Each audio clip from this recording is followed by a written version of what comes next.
George, are we good to go?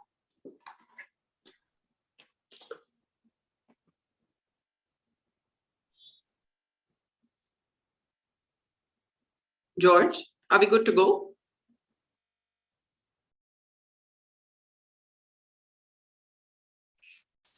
Hey, Sophie, yes. Kindly start the session. All right, thank you so much, everyone, and welcome to the session today on deepening impact, unraveling layers of informality in business ecosystems. We're very glad to be joined by an esteemed panel today, but before we get into the discussion, just wanted to ensure we share with you that we have interpretation services available because we have our worker colleagues join us as well in this panel and would like to both hear from them in a language they're comfortable, but also relay back the rest of the session to them. So we have Hindi to English and vice versa as part of the panel. If you'd like to log in, you can use that. Before I get started and get the inputs, of our guests today, just want to set a little bit of context. We are coming back to Sankalp to share about the social compact. We did so last year as well. The social compact, as some of you may know, some may not, has been a 2-year-old journey for us, which we started right after the first wave of the pandemic, bringing industry and worker organizations into a co-solutioning relationship to ensure that those who are informally engaged as workers within industry can actually get access to basic dignity and equity through their working day and as part of contributors to the business. Just to set the context before we dive deeper, we're speaking of something like 200 million informal workers who are engaged in different layers and levels of industry ecosystems, starting from those who are fixed-term employees and contracted workers at the very top, all the way down to those who are in the supply chain at the 7th, 8th, sometimes deeper levels of companies. For us, the journey has been exciting, real, banal sometimes challenging.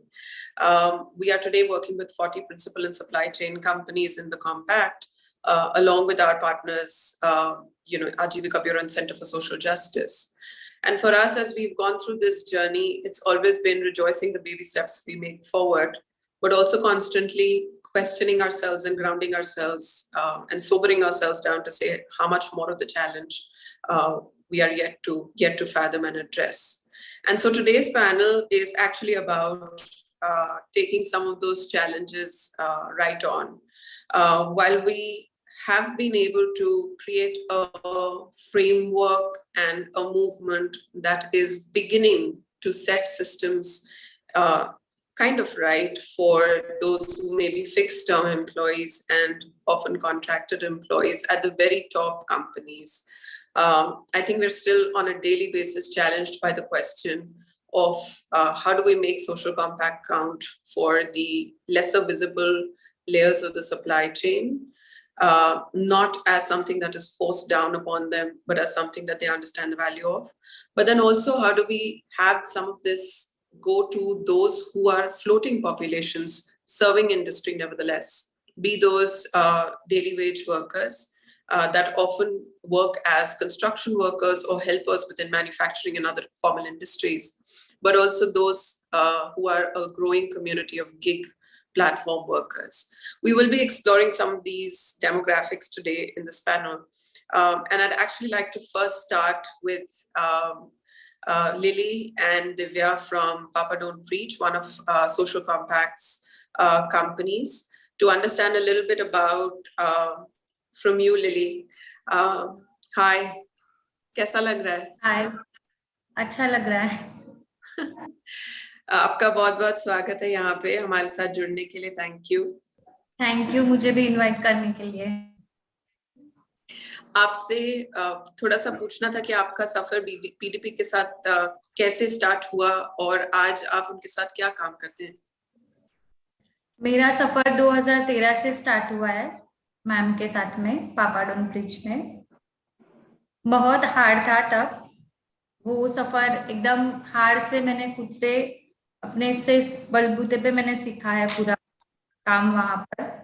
छोटे से हम लोग का design का था, वहां से लेके अब तक इतना प्रोग्रेस हुआ है कि काफी प्रोग्रेस हुआ और काफी चेंजेस भी आ गया है सब चीज में। और सब मतलब कैसे ऐसे डिपार्टमेंट भी बना है, अलग अलग तरीके का डिपार्टमेंट हो गया है, फैब्रिक का डिपार्टमेंट, मटेरियल का डिपार्टमेंट, अलग तरीका के पूरा डिपार्टमेंट हो गया है। तो आप शुरू से किसी डिपार्टमेंट में काम करते थे या आप पहले क्या काम करते थे पीडीपी में? पहले वहां पर मैं क्लीनिंग से लेकर पूरा फैब्रिक, स्टॉक मेंटेन, मटेरियल, जो भी फैब्रिक का ऑर्डर देना, तब वहां पर ऐसे डिपार्टमेंट नहीं था। जब छोटा ऑफिस में, इतना बड़ा हो गया है कि यहाँ पर सब रूल्स एंड रेगुलेशन चालू हुआ है। तो अब आप क्या काम करते हैं? अभी मैं फैब्रिक मेंटेनिंग का जो भी स्टॉक मेंटेन है वो करती हूँ मैं वहां पर, यहाँ पर पे। और अब आप क्लीनिंग और बाकी हेल्पिंग का काम अभी नहीं करते हैं? नहीं नहीं, क्लीनिंग वगैरह नहीं करती हूँ। काफी प्रोग्रेस हुआ है ऑफिस में अभी हमारे पे यहाँ पर। हम्म। तो इस चेंज से आपके वेतन में या आपके जो निजी स्तर है उसमें कुछ फर्क पड़ा? मैं जब ज्वाइन हुई थी तब मेरा वेतन 5,000 था, अभी मेरा वेतन 21 है। हाँ, अच्छा। और जब सोशल कॉम्पैक्ट की टीम आपके साथ थोड़ा बात करने के लिए आए थे कि आपकी कंपनी में क्या आपको सुविधाएं मिलती हैं वेतन के अलावा, तो आपने कुछ मांगे रखी थी उनके सामने, कुछ बातें पूछी थी उनसे, उसके बारे में थोड़ा सा बताएं। उनको मैंने ये बोला था जब वो हमारे पास में आए थे, कंपनी काफी ठीक है, वेतन भी सही मिलता है, मेरे बेटी के स्कूल की फी भी मैडम देती है। वहां पर मैंने इनको ये बोला था कि यहाँ पर पीएफ वगैरह नहीं है, तो ये होना चाहिए, मैंने क्वेश्चन किया था। अभी यहाँ पर आई हूँ, हेल्थ इंश्योरेंस हुआ है हमारा चालू, ये वाले ऑफिस में, न्यू वाले। तो काफी फ्रेंडली माहौल था, मगर इस बारे में आपने पहले कभी बात नहीं करी मैडम से पीएफ के बारे में, या आपने सुना है कि medical?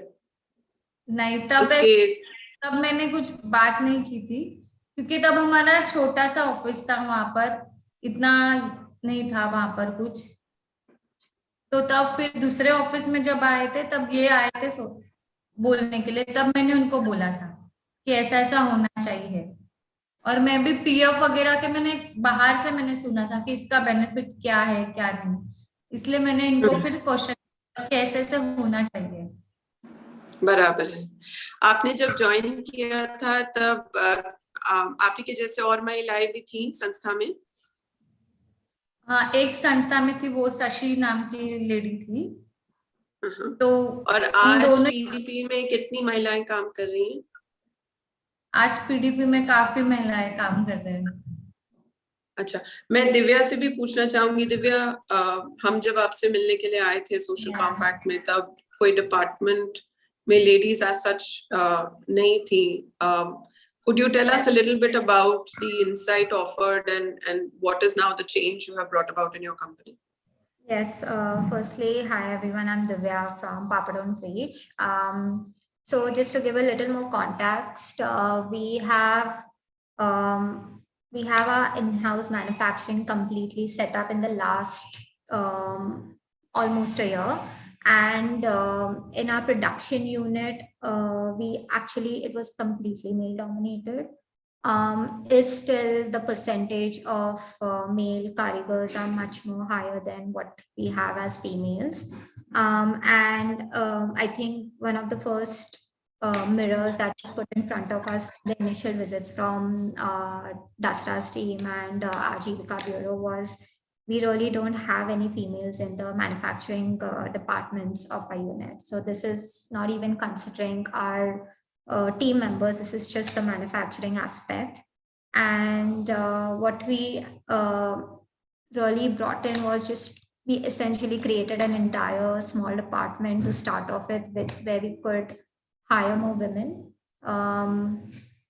It's our thread cutting and finishing department. So, and also we have started trying to bring in more female tailors in the unit, and it just came down to a lot of our hiring positions is taken by men right now. It's being held by men, and there's a lot of hesitancy in trying to.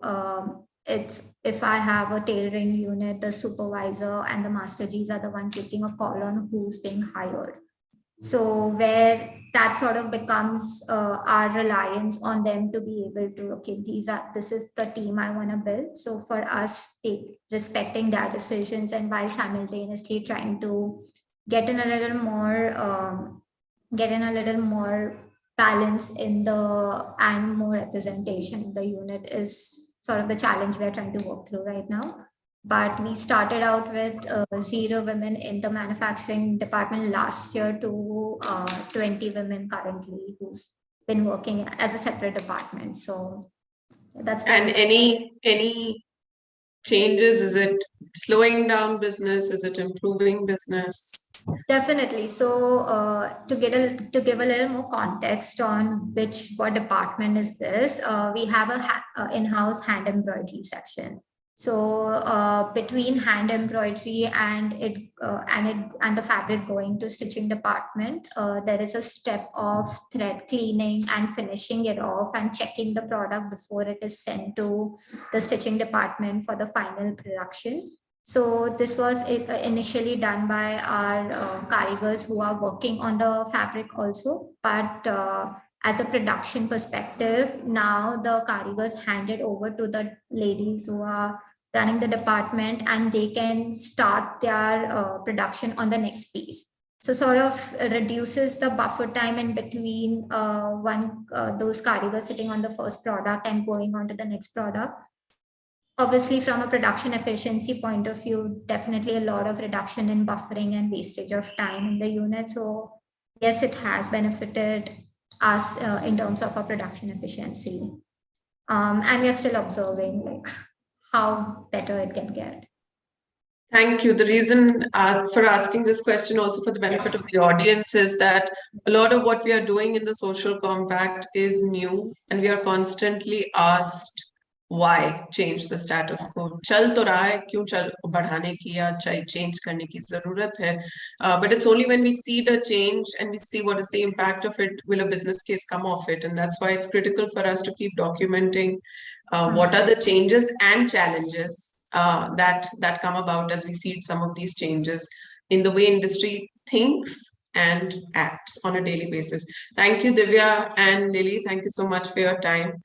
जैसे कि आपने देखा एक company है PDP, एक और company है जिसके साथ हमने सप्लाई चेन के अंदर और ज्यादा काम करना शुरू किया. मेरे साथ मकरंद एंड्रे हाउस से. Hi Makarand, how are you doing?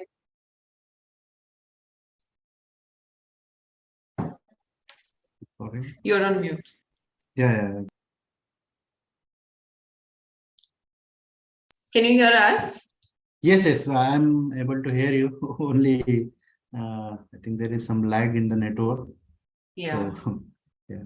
I'm doing good. So, Makrand, thank you for joining us. If you could give us a little bit of context on your motivation as a company for joining the compact and some of your learnings or observations as you've gone through this journey would be very valuable. Okay. Okay, so good afternoon, morning to everyone and all present here in this Global Summit, Sankalp, I think 14th Sankalp Global Summit. So I'm privileged and honored to be part of this particular summit. Myself, Makarand Lekar, I'm working in Andres Sauder as Assistant Director, and I'm responsible for quality management and lean activities throughout the organization. Actually, Andres Sauder is a global it's a Swiss German multinational company. And we have our plant in Aurangabad, Maharashtra. We are into the business of process automation, that is instrumentation. We are producing all types of instruments like pressure gauges, level instruments, then temperature, flow measuring instruments, then digital communication and all. So actually the main motivation Makarand, I think you're on mute. We just lost you for a bit and you're a little faint. Could you be a little louder? Maybe you can hold the microphone closer, if possible. Okay, now are you able to hear me? Yeah. A little closer would be valuable. A little closer.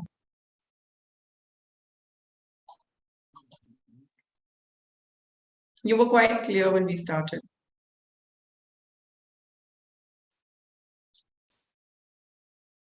Okay, now am I audible? Yes, yes. Okay. Okay, so why Anderson Hauser has gone for social compact evaluation? The mainly, we have been doing our QMS audit with all our suppliers, and we have this ISO 45001, which actually covers the OSHA, which is Occupational Health and Safety Management, in which normally we our audits are mainly focusing on the safety of the people, of course, and the processes. Yeah. uh, and the processes, but actually the main part of the people, which is I think was excluded, and that is the main reason why we wanted to go for doing this evaluation, because in our evaluation normally, the main company employees are taken care, but informal workers or contractual workers' well-being was not taken care. So, as a socially responsible company, Anderson Hauser, we thought that we should do something, and then we started with that we should evaluate self first. So we have undergone this particular evaluation first, and then we thought we should also extend it to our complete supply chain. And while doing this evaluation, almost 13 or 14 suppliers we have completed so far. And I was also involved in all these evaluations. So I think it was a really very great experience for me. And Social Compact is an excellent initiative by which there is a lot of awareness which is brought in the organization leadership. I have experienced that, the leadership actually wants to implement a lot of things for the people, but mainly the part is the communication and the awareness. And when we have given this particular feedback after our evaluation, I think they were really, really positive and wanted to implement all the things. And the same thing was with the workers, that many people, in various government schemes, people are not at all aware of. And for example, they are having, the ESIC has been cutting from long time with them, but they don't know the benefit. We have seen some people, they have taken 10 days leave, but they don't know that they can get all this money from ESIC back. And I think this is just the awareness and the training and education to the people. I think with this particular evaluation, I think this is the main result which I see, that this awareness has been created. And also we are planning to conduct some camps of CSJ and Ajivika Bureau for the registration and creating awareness on the benefits of all these various schemes and ESI and PF and all. So I think this is the main takeaway for us from Social Compact. And for the follow-up, we have a particular system in our regular audit, that we make a complete follow-up sheet with the actions and the due dates and who will do that. So such type of action list we have created for all our suppliers, and they are supposed to come up with the actions first with the due dates, and then we have made a planner into the digital workplace, by which they are getting automatic reminders for their actions if the actions are overdue. So this is how we are following with all the actions. And I think people, the leadership in the organizations are also really positive for doing all this evaluation. And since this particular initiative is going to be coming from various suppliers to them, so I think this has really made some positive impact. So I think there is definitely long way to go in this journey in the workers' well-being practices in India. However, this has at least started, and I think this baby steps towards the welfare of the people.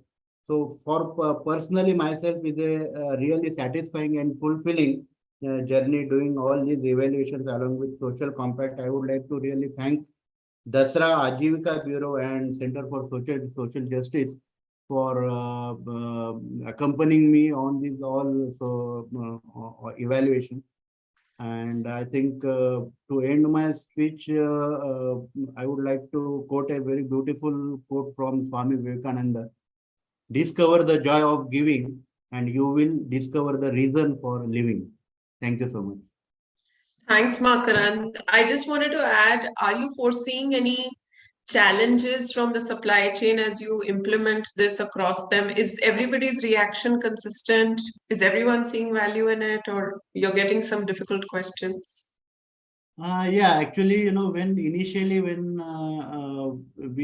were trying to when we sent this questionnaire and also they were reluctant definitely, and when we explained them the motive behind and the reason why we are doing this, I think then they understood it. And after the actions also, when we had given the feedback, so there were for some things there were little bit hesitance. But I think it's just a matter of, it's just a matter of things and awareness and things. So they will definitely understand this. And do you plan to continue the dialogue with them as they go down this journey? I mean, what's some of the thought process on, in addition to building awareness consistently, are you going to make this part of a regular review? Are you going to make this part of your regular conversations with the suppliers? What are some of the ongoing thought process? Yeah, as I explained in our follow-up sheet, we have these particular actions, and normally in any closing meeting, we get them their agreement that all these actions they will implement. So once we have this agreement and they have given us and the due dates and who will implement these actions. So then we follow up with the digital workplace planner, and they get the automatic reminder if the dates are overdue. So this is how we are going to follow all the actions. And since they have already agreed, so they have to implement all. Got you. And do they have the ability to also make a request of you in case they are in need of some kind of support? Of course, of course. I mean, in every feedback, at the end of our evaluation, in the feedback session, we have told them that there is a center for justice, or the Ajivika Bureau. There is a worker facilitation center which is nearby to their factory, so they can take the help of them. They can arrange some camps for the people awareness and the registration for various government schemes. So I think they are positive, and of course, I think they will take the benefit. Or maybe in the follow-up, we will definitely talk to them if they have taken the benefit or not. Yeah, I also say this also for the benefit of our audience, as we've just started with our supply chain with 2 to 3 companies. It is becoming quite evident that it is an ongoing dialogue, and having that room for a two-way conversation is kind of critical to really make this a shared aspiration, rather than making it something that I say and you do. And you do whether you see value in it or not, because that will just become a parallel legal system, which we will find the first loophole to evade again. And it will not happen overnight. It will also not happen with 10% of our supply chain partners overnight. But I think beginning the conversation, sharing where we come from, why we are doing this, and how we are offering an ecosystem of support as partners go down this journey is critical. We also request all our companies to keep ears and hearts open for difficult asks and questions that the supply chain will raise to international and globally exposed companies. But thank you, Makaran. Thank you for being on this journey, for being daring enough to go into 13, 15 of your supply chain partners right in the first year. Appreciate the learnings and way to go. Anjali, I'll bring you in at this time. We've spoken to the supply chain partners, and at Social Compact, we are always in awe of this growing challenge of the gig worker who seems to be loving, to some extent, their life in the gig platform and the flexibility it brings. But at the same time, there is a whole counter narrative on the challenges that they have to face with regards to informality. Tell us a little more about, I mean, as Zomato, how do you see this worker, the mentality of the worker? What are some of your sharings with us? Thanks so much, and thanks so much for having me. So I think that the first thing that's really important to understand is this group is extremely diverse, right? We have about 3 lakh plus monthly active delivery partners, but it also means that about, you could imagine that in a year, we might be onboarding somewhere close to 800,000 delivery partners. So this is a very, very diverse group, right? And so the motivations are equally diverse, but I would say the primary motivation that we've seen across is actually that of flexibility. I think gig work has really unlocked the value of flexibility in a way that no other form of private informal work has before. So it's the kind of work that enables. We have delivery partners from Hyderabad, Prashant from Hyderabad, who's pursuing his singing career because he's a delivery partner with us. There's Arpita from Jalandhar, who can spend time with her son because she's a delivery partner and she's a single mother. Then there's Godsen from Tamil Nadu, who is a part-time cricketing umpire in local tournaments because he's a delivery partner. So, and then there is another Muhammad from Delhi, who's been able to travel to places that he really wishes he could have. He had dreamed of visiting Kashmir. He visited Bombay. He's planning for Goa because he's a delivery partner with Zomato. So I think it really unlocks the value of that time. There are no fixed hours. You work when you want. You take as many leaves as you want. There is nobody to ask for leave. It is very much, I mean, how many of us still have to think twice before asking our boss for leaves, right? It's still a source of pressure. There's one delivery partner from Chennai who wasn't even able to take leave when his father was on his deathbed in his previous job. So I think we don't, I think all of us have experienced and the value of that flexibility, but this is a population that has really converted it into something of really great value in terms of the priority that they place on it. So that's probably common across the board. They're all seeking flexibility of work. The second important thing is it's a no questions asked kind of opportunity, whether you're 10th pass, 12th pass, degree holder, the languages you speak, the marks that you got, whether you passed or failed, actually none of that matters. And again, it's one of very few opportunities that doesn't require any documentation, barring a PAN card and a driver's license, and of course, police verification process. But apart from that, it's very low barriers to entry. The third aspect, I think, is, so, I mean, these are really some of the, I would say, the why people join as delivery partners. In terms of, what are the challenges? Of course, because the motivations are very diverse, not everyone is in it for the long term, right? They don't see this as a permanent something they might do permanently.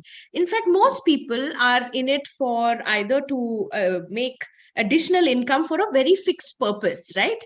So some people are looking to buy, even property, perhaps, because owning property is still it's very aspirational for everybody. So some people are looking to make that additional income to purchase property. Some people are looking to earn a little bit more because they have free time to earn, and they may as well use it towards that. So I think that the fact that not everybody is in it for the long term is actually one of the key challenges of gig work, because there are certain kinds of services that you can only channel effectively if your engagement with the worker is for a longer period of time.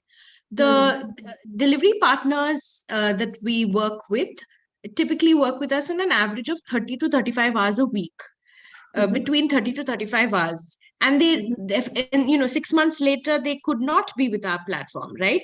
And there are some benefits that only come with a certain amount of time. Even if we were to help them with certain kinds of government insurance schemes, some of those benefits take a very long time to come. So for skilling, for instance, how much of skilling really delivers benefits in a day or 2 days, or it is really hard to deliver certain kinds of benefits to this population. So are there some basic ones that you insure in any case for your 3 lakh delivery partners? Yes, there are. So health insurance, for instance, is something that we've worked very, very hard with our insurance partners to make sure all our delivery partners are covered by health insurance. There are 3 components to that. There's medical insurance of 1 lakh for all delivery partners, and then it goes up to 3 lakh, and we're piloting that in a few cities for their families as well. But that's based on loyalty and tenure. There is a life insurance of 10 lakhs. And then there is, and that covers expenses like funeral expenses. There's also OPD coverage up to 5,000 rupees. And all of this is, all these claims can be made through the app, which makes it again far more, Makarand was saying that one of the challenges is lack of awareness of a lot of insurance schemes, etc. But the work we've done towards that is really remarkable. It's resulted in a 5x increase in disbursals. So we've made regional language videos for delivery partners to understand. And then we've not only made this app-based, but we've also given them a point of contact. So I think that the steps on awareness are equally important as having the facility itself, because often that is what results in poor utilization of benefits.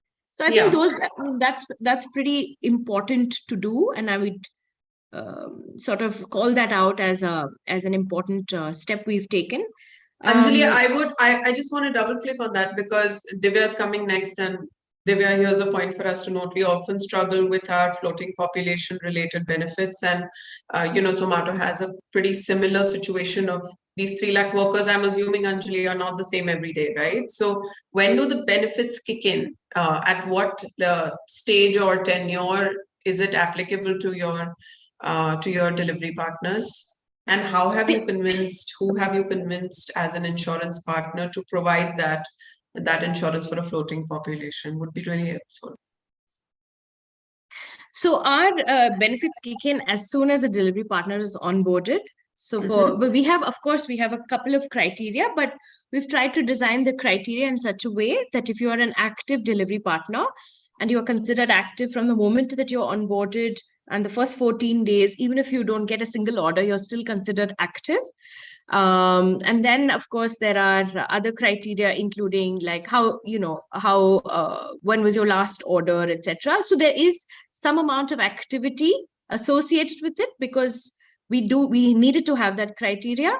The insurance partner we worked with, ACO, essentially has been, very, very proactive and progressive in helping us define these criteria. So, I would say that we are every year. I mean, as in compared to FY21, we have definitely improved our communication of these benefits, and that's made a whole lot of difference. Yeah, very valuable, and something for us to double click on for sure as we go through the social compact with some of our floating populations. But tell me, Anjali, what brought you into conversation with the social compact, given that you're a gig platform? Right. So, Sonvi, I think for me and for Zomato, we recognize that there are some issues that we can solve working closely with private sector ecosystem players like ACO. There are sort of, and thanks to VC funding, there are more and more non-traditional fintech players who are willing to, for instance, even consider vehicle finance for delivery partners who are otherwise sort of left out of the ambit of traditional finance organizations, right? So, but I do believe that there are areas like female delivery partner onboarding, right, where the challenges are so much in the ecosystem, and women in India aren't allowed to wear t-shirts and I'm just saying that the barriers begin at so many levels that you want partners in that, for those, especially for areas that matter and that are very, very difficult to solve on your own. You want partners working with you, collaborating, ideating, so that we can eventually make progress, getting more disabled delivery partners onboarded. Then, like I talked about upskilling earlier, what is the right model? What are the kinds of skills we can provide that are that would be of value, and how, in what format, because this is a population that is scarce on time. Yeah, no, thank you, Anjali, and we're looking forward to some of this creative thinking, right? It's something that we learned from industry as feedback, that there are some things in the realm of worker well-being that are best left to worker organizations who have the orientation towards the worker, as opposed to private sector consultants or our private sector solution providers. There's just something slightly different. And we're looking forward to exploring some of those areas, just like you mentioned, whether it's sanitation and hygiene for our delivery partners on the roads all day, or whether it is creches, or whether it is, gender culture building within the organization. How we can bring the social compact ecosystem to your support would be quite exciting for us. Thank you for your time. And Divya, let me bring you in. Divya is my partner in crime from our Ajivika Bureau. We started the social compact together. And Divya, as I started saying, earlier as well, one of the populations that we are always challenged by is that the herd, almost as it is seen, right, which is so replaceable in the eyes of industry that it really doesn't matter. One goes, 10 come, and it's all right to ignore their basic needs. Tell us a little bit about this daily wage worker, and what are some of the ways in which we can extend the SOPO model to their support. Yeah, thank you, Sonvi, and thank you for inviting me to this platform. It's really been a privilege to be on this journey, I would say, along with Dasra and many of our esteemed, industry partners, especially Papa Don't Preach and ENH, who spoke before me. Just for the benefit of the audience, Ajivika Bureau is a specialized public service initiative, and we work to ensure security and dignity for India's informal and migrant workers. So as Sonvi said, I think we've been trying to, through social compact, reimagine many of the contours that define business in India today. And I think one of the defining features really of the Indian business scenario is informality. And daily wage workers really occupy the very bottom rungs of the informal workforce in the country today. So just if we could imagine the scenario, I was just in Pune last week, and I was at this Naka called Bhosri Labor Naka in the morning. So more than 2,000 workers assembled every day morning at this Naka. And Nakas are just, just for the benefit of a global audience, these are informal kind of congregation points on the roadsides or under the flyovers, where thousands of workers assemble every day just looking for work. And many of them are migrant workers, and in Pune, for example, they were from within Maharashtra, or even from far-flung states like Uttar Pradesh and Bihar. And some of them travel on their own, some with their families, including children. And in a large number of cases, women also come to the Nakas in the morning in the hope of getting work and trying to supplement the family income. And there are more than 30 such labor Nakas just between Pimpri-Chinchwad and Pune, which are twin cities. So you can imagine the magnitude of people who assemble every day on the roadsides of the cities of India just looking for livelihood. And while most of these NACAs really cater to the construction sector, there are also dedicated NACAs within the industrial areas that fulfill the more sporadic kind of demands for a casual workforce. And several hundreds of people assemble at such NACAs also on a daily basis, just waiting for contractors or labor suppliers or the middlemen to pick them up. And wage rates, work hours, nature of tasks, all of these are negotiated orally at the NACAs without any form of written documentation.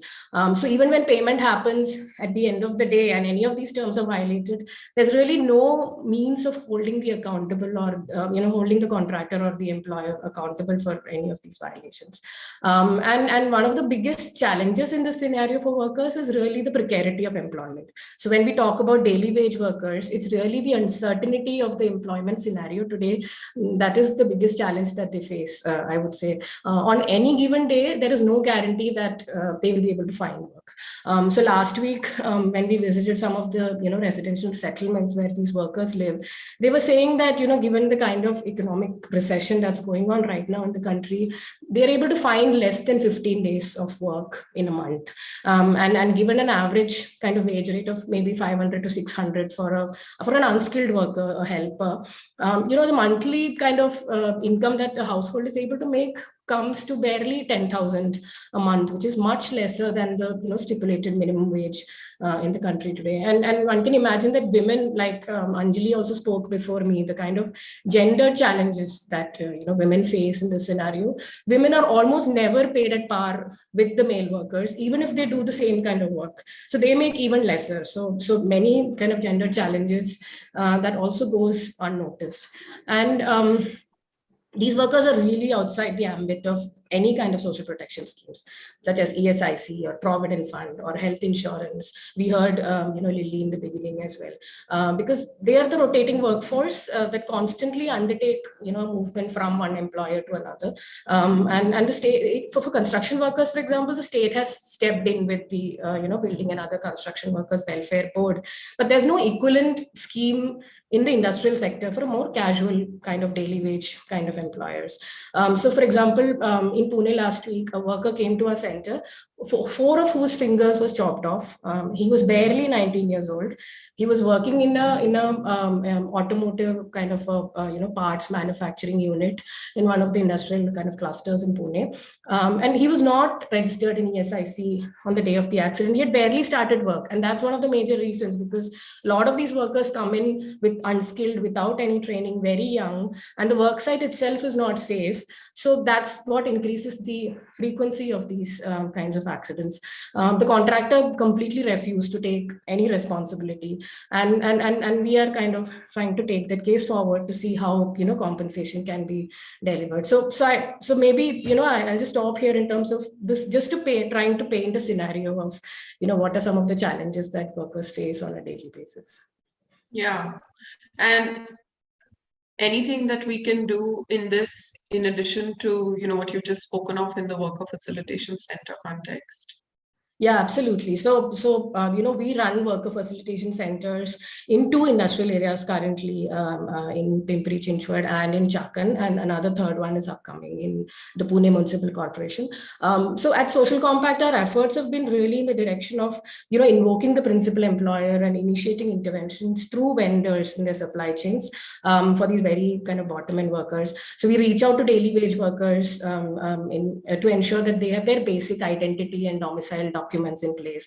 We help enroll them in schemes such as eShram, which has a accident insurance kind of a product already built into it, so that once they're enrolled in eShram, they automatically have that kind of a coverage. We facilitate their linkage with Aadhaar, PAN cards, bank accounts, mobile Aadhaar linkage, so that they have a gateway to the whole social protection architecture in the country today, because most of them are unbanked and digitally illiterate, even functionally illiterate. So there is really very grave absence of avenues for people to enroll into these schemes. So going ahead, I would just say that we hope more and more industries can really delve deep into their supply chains, because the very invisible, casual, daily wage, vulnerable kind of workforce resides there, is engaged in these sectors, and strategies need to be designed, I think, for incentivizing the identification and registration of these workers, so that can then be leveraged upon for their inclusion in social protection schemes. And of course, we know that the social compact framework provides a really good roadmap in terms of, what are the fundamental outcomes that need to be achieved for a good working environment. So automatically the daily wage workers who come in can, if such an environment is established, the benefits of and outcomes from such an environment can also percolate down to enhance protection for these workers. Yeah. Thank you, Divya. Anand, Divya has painted the challenge for you. Please do tell us a little bit about what Good Business Lab does, and tell me, how can we bring the voice of this floating large population to whose ears and how? I think the question really is that, because if we heard, I think we'd want to make a change, or at least find the responsible biggies, so to say. But how do we even begin listening to them? What are those channels? Yeah, sure. Thank you so much. So Good Business Lab is a labor innovation company, and we do research on worker well-being. We essentially look for how worker well-being and business interests can intersect. We focus on areas such as gender, skill development, workplace environment, and health. And our work is spread across geographies from India to Latin America, US, China, Southeast Asia, across multiple industries as well. So I want to start just by talking about the theme that I think has been alluded to by the speakers today, which is that the well-being of workers and the well-being of businesses are interdependent. So investing in your workers is obviously a thing that many companies would aspire to do, but many companies also operate on low profit margins. If you're talking about labor-intensive industries or other firms. So that means that they have limited capital to take chances on investing in projects which may not have financial returns. So then in order to take action, firms need evidence on which programs work and have impact. And when I say impact, I mean impact on the well-being of their workforce, but also business impact as well. And so in order to generate this evidence, at Good Business Lab, we use academic research to design and evaluate the effectiveness of worker well-being interventions against key business metrics. So that includes worker satisfaction, productivity, retention. And we measure the impact of an intervention on the firm's bottom line to demonstrate that it has financial returns. So one of the case studies I wanted to cover today, it's on worker voice and why that matters. So what is worker voice? I guess simply put, it has to do with the ability for workers to share their feedback or inputs with management in order to drive change.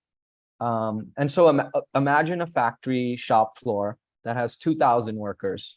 If you're HR or if you're working in that factory, how do you regularly check in on and collect the grievances from such a large workforce? Because of how difficult this can be, many blue-collar workers, they don't have access to safe, formal, accessible channels of communication to voice their grievances. So here's an example of how of our research that displays how leveraging worker voice can benefit the employers and workers.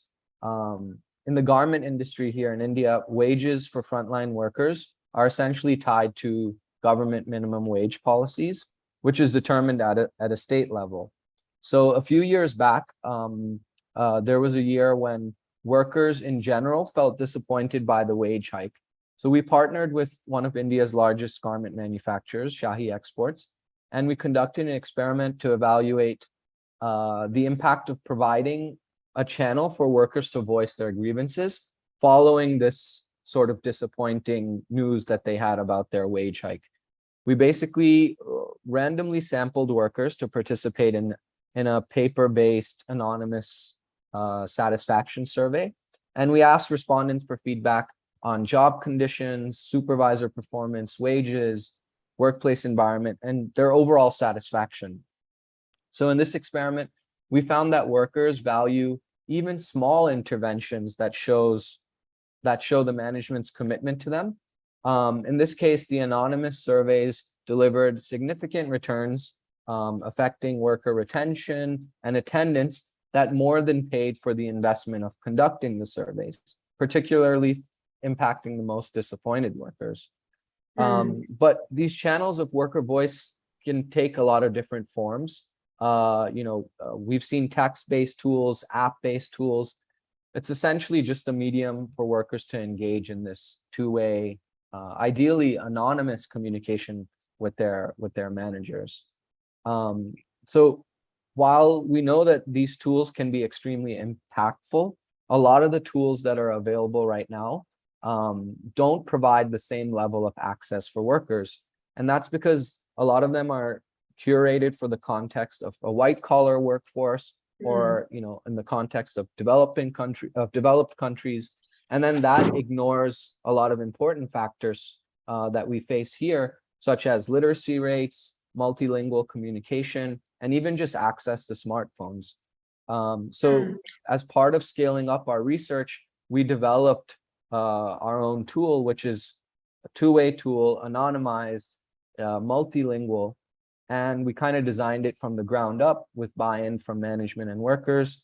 And it's programmed to fit the contextual needs of frontline labor in a developing countries setting. But Anant, I want to add to the challenges you listed Yeah. is the challenge of informality, right? So I think bringing the voice of your worker, even from your remotest sort of end of the supply chain, still has some incentive for me as an employer, because I get to hear and I get to know, so far we don't even have the supply chain mapped out, quite frankly, for even the apex chains, right? Yeah. But in this totally nebulous kind of, floating population, sea of faces, there is a lot that you gather when we go to the worker facilitation centers and the NACAs. There's a lot of insight and voice to gather. But for whom and how do we make it count for industry action?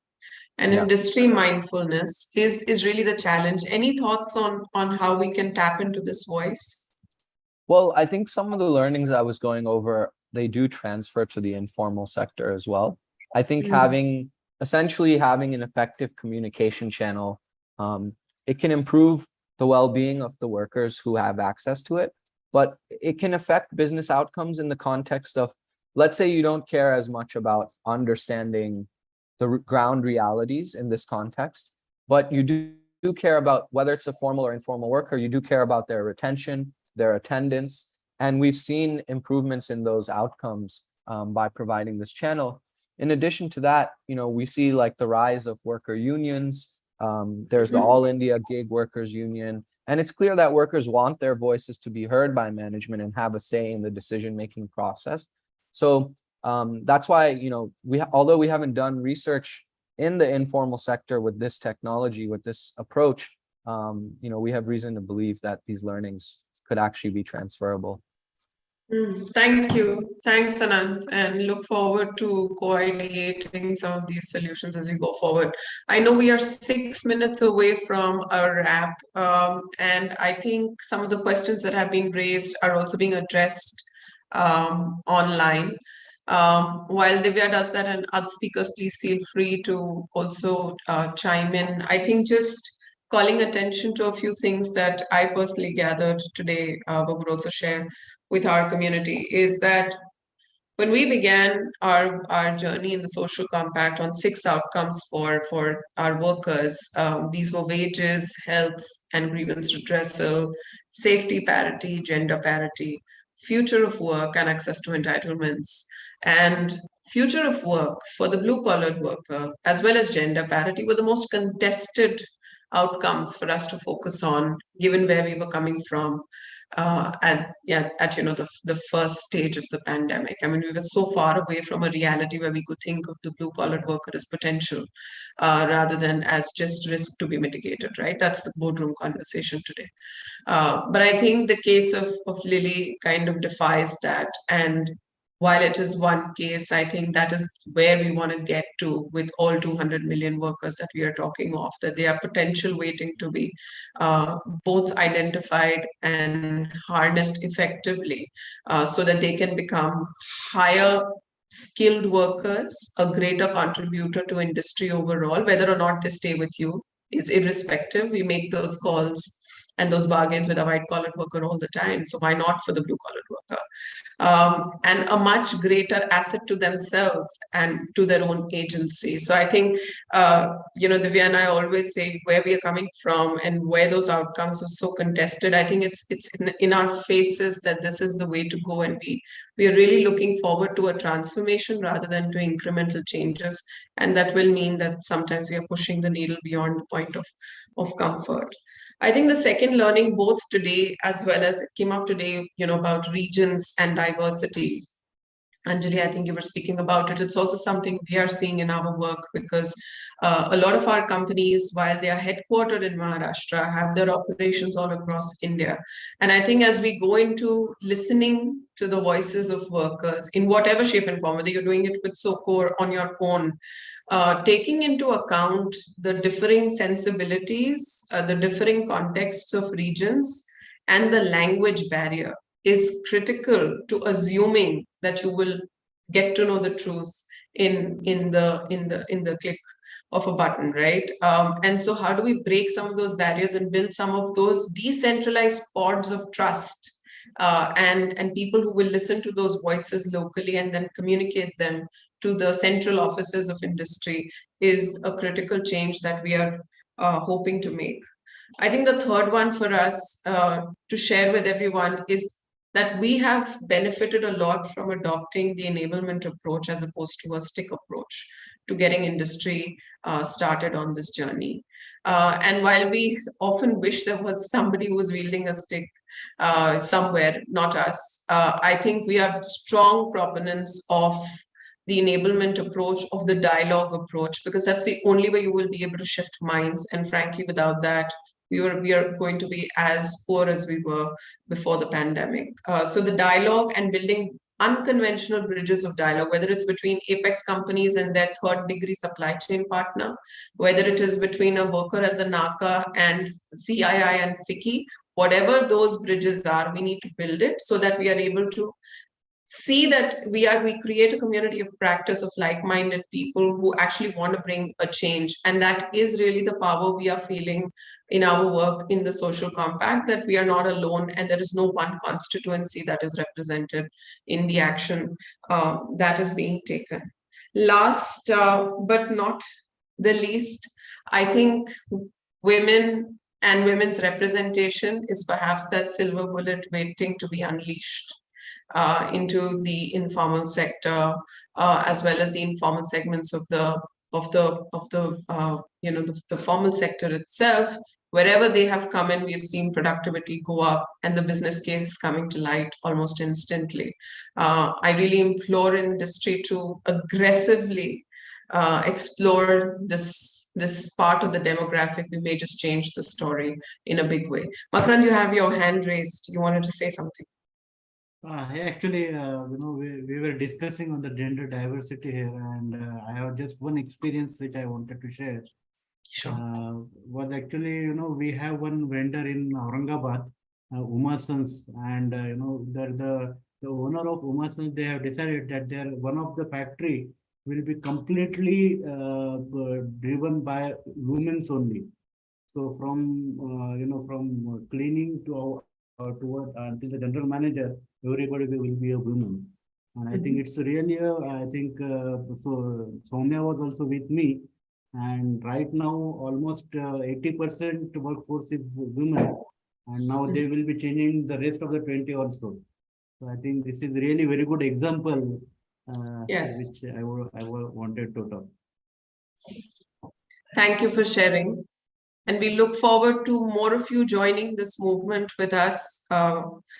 Just want to wrap by saying that India has a clear trust advantage in the global market, a demographic dividend that we are frankly not doing justice to right now.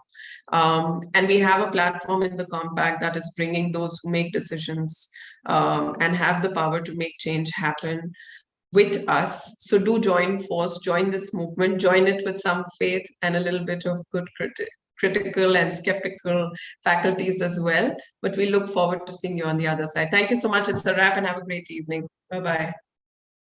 Thanks. Thank you.